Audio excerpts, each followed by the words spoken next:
Different labs give many different results when it comes to the carbon dating of early Quranic manuscripts. Some even predate the beginning of Islam itself. We'll reveal to you Dr. Stephen Shoemaker's conclusion about what this means for the standard Islamic narrative.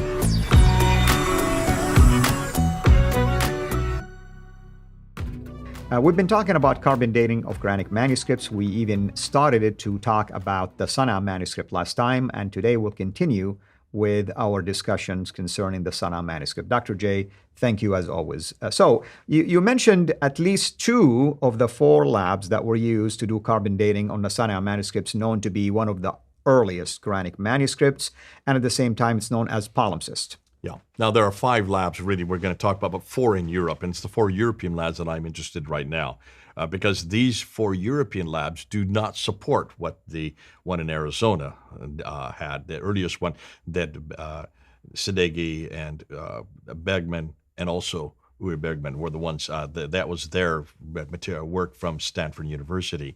We want to go to Europe because now we're talking about the same type of scientific experiment on the Sana manuscript, but you're going to get completely, or not completely, but very different results. So let's go to the screen and let's look and see on the screen what we have here. We have the 3 other labs besides the Lyon labs, because in the last episode we looked at the Lyon lab. It did not agree with what we have in Stanford or what we have in Arizona. The same sample from the very same manuscript, very same goat because it's the same page. And also Christian Brabant did some testing as well. He did the one in Lyon because he's French. He did the one in Lyon. Right. So they wanted to send these to 3 other European laboratories, the Research Laboratory for Archaeology and the History of Art at the University of Oxford, the Swiss Federal Institute of Technology in Zurich, and then the I'm not even going to get into that. I'll desecrate the German language. But there you see in Kiel. So those, you have Oxford, Zurich, and Kiel, England, Switzerland, and Germany. Now take a look. There's the Lyon laboratory, 388 to 535. In Zurich, the same material had dates of 565 to 660. In Kiel, it was 430 to 495. And then in Oxford, 595 to 658. Let's look at a graph. Now, this is a graph that Dr. Mark Dury, good friend of ours, you've used him with your doctoral work. I know him. I've been on the same platform with him. He's a good friend. We keep in touch. He sent me this. I asked him if he could, because he's done a lot of study on Al-Jalad's material on the Arabic, and he's also done study on these radiocarbon dating results. So he put together this graph here. Of course, it's hard to look at it. It's hard to see. Let me just unpack it for you. So looking at the Lyon, there's the Lyon dates and those 388 to 535. So take a look there.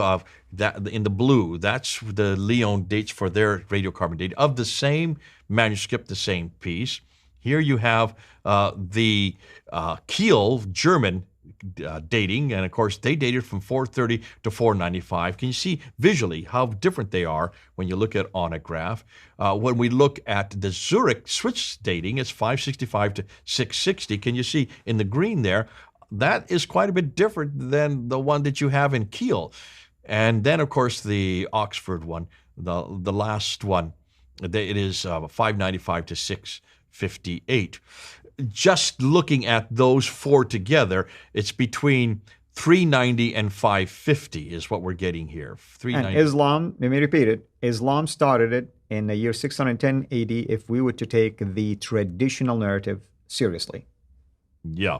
Note that the life of Muhammad's dates would be from 570 to 632. That's when he lived. So we're talking about, that's his life there. We're talking about between 80 and 220 years too early. These are way too early. You can see why the problem, this is a problem. Will emerge if you use the early dates. That's right, because then this means this had nothing to do with Muhammad.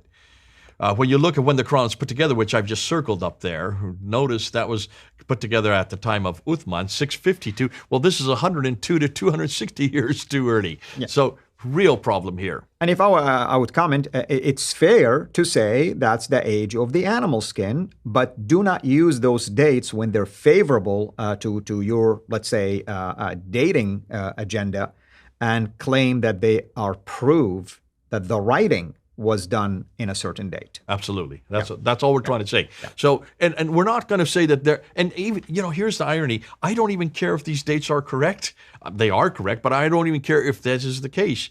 Because what this tells me is that this material comes from pre-Islamic, pre-Quranic, pre-Muhammad writings which we know existed. They were in Arabic. These are the sectarian writings. We also know that this is the Syro-Aramaic writings that were made in and then were translated into Arabic for the Arabic-speaking people.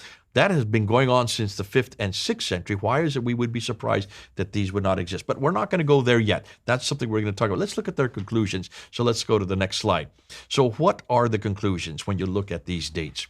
Well, Dorosh says this. He says, one could perhaps explain dates that were too late as the result of some sort of contamination by another substance that was interfering with the obtaining a correct analysis of the amount of radiocarbon present in the parchment leaves. That's true, and there could be all kinds of contamination. We don't know. Fideli talks about the fact that when you put these parchment in large metal boxes, even the secretion from the metal boxes would affect the radiocarbon dating, and the fact that they're not open to the air would also have effect on how they start to deteriorate or not. If they're in a damp environment, especially if they're in a monastery and they're in damp environment, that would affect also the radiocarbon deterioration. So he says such early dates, however, are much harder to explain, and yet they cannot be accepted. Instead, the problem may lie with the conditions, arid, semi-arid climate that we were talking about earlier, under which the cattle, the hides of which were later turned into parchment, were raised, or in this case, goats or deer. Regardless, he's saying this is a difficulty. We have not even taken this into consideration, and you need to do so. Because if you don't do so, then of course you're gonna trust these dates without realizing they are much too early. They predate Islam, they predate Muhammad, they predate the Quran. Not a problem if you realize that much of the Quran is borrowed from other texts, as we're going to see later on. So what does Shoemaker say? What is his conclusions? Let's go ahead and read what he says. Such results hardly settle the matter, but instead only confirm that, once again, something clearly is not working correctly with this method. This method has shown itself incapable in its current practice of producing consistent and reliable results for objects fashioned in Western Asia during the early Middle Ages. At the very least, it certainly is not working in the case of this manuscript, the Sana'a manuscript. So that's the difficulty with carbon dating. It's just too inexact. And for people like Van Putten, if he's going to continue saying this pretty much shuts down any argument against mid-7th century dating, he needs to be careful because the scholars are not going to agree with him. There are a lot of people who are agreeing with him because they want to agree with him. And if you do agree and you're being that simplistic, I would suggest that you need to look at the science. The science does not suggest what he's trying to say. And then that's the case with many scholars. You have the pro for the scholars and the those who are against what the scholar is saying. But here, at least, it's really a tricky situation when you have someone like Dorosh actually agreeing with the dilemma.